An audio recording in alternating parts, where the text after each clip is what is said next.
Good morning, student. Today we will discuss about the decomposition.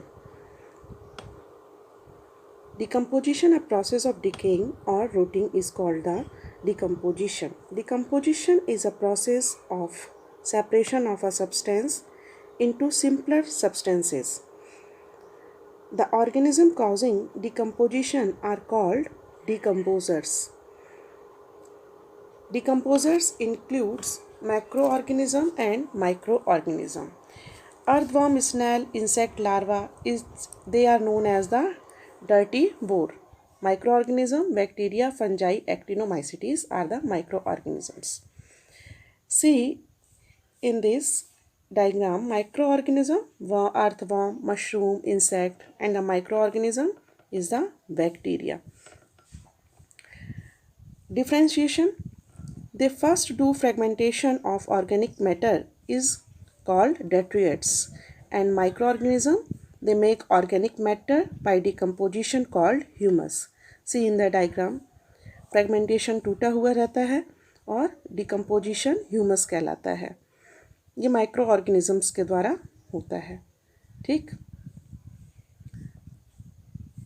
Macroorganism after fragmentation of detritus go down into soil as unavailable salt by the process of the leaching, and leaching process is followed by the catabolism.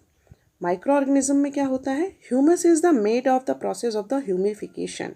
Humus undergoes further decomposition to release minerals by the process of mineralization. Mineralisation में जो decomposition होता है oxidation और reduction और hydrolysis के द्वारा ये mineral में चेंज हो जाता है. ठीक. और मैक्रोऑर्गेनिज्म में after the catabolism detritus into simpler inorganic substance. Catabolism क्या करते हैं? वो सिंपलर इनऑर्गेनिक सब्सटेंस में बांट देते हैं. और माइक्रोऑर्गेनिज्म में क्या होता है कि मिनरलाइजेशन के बाद जो कंपाउंड होता है वो डिकम्पोजर्स द्वारा अपनी ग्रोथ करने के लिए अब्जॉर्व कर लिया जाता है. डेट्रियस क्या कहलाता है? डेट्रियस वो है जो डेड प्लांट और एनिमल्स पर अपना काम करता है. फ्रेगमेंटेशन की प्रोसेस होगी और फिर ह्यूमिफिकेशन का प्रोसेस होगा और ह्यूमस बनेगा. और ह्यूमस क्या करेगा? न्यूट्रिएंट देगा डिज़र्वर को ताकि वो अपना ग्रोथ कर सकें. और फ्रेगमेंटेशन का जो डेट्रियस है वो किस में चला जाएगा? पार्टिसिपेट करेगा इनऑर्गेनिक न्यूट्रिएंट्स के साथ और डीपर लेयर में चला जाता है.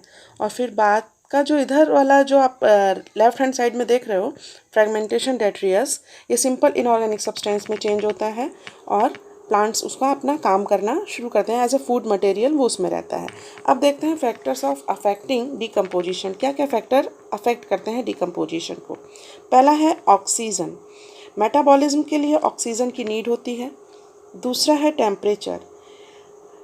25 डिग्री सेंटीग्रेड से जब टेम्परेचर हाई हो जाता है और फेवरेबल कंडीशन मिल जाती है डिकम्पोजर्स को तो ये डिकम्पोजिशन अपना शुरू कर देते हैं. लेकिन अगर टेम्परेचर लो होगा तो डिकम्पोजिशन निश्चित रूप में वेरी स्लो हो जाएगी. Means high temperature favourable for the decomposition and the low temperature is decomposition is very slow. Soil of the pH, rate of the decomposition, soil in the acidic soil. जैसे acidic होगी soil तो decomposition slow हो जाएगा. फिर है moisture.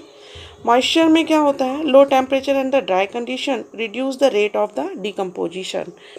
Then chemical nature of the detritus.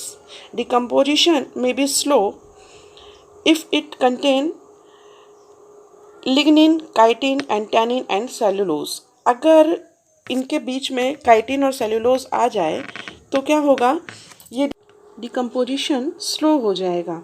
और अगर protein वगैरह मिलेगा तो डिकम्पोजिशन स्टार्ट कर लेंगे और अपना जो लाइफ साइकिल होता है इन लोगों का वो स्टार्ट कर देते हैं. Thank you for listen this video.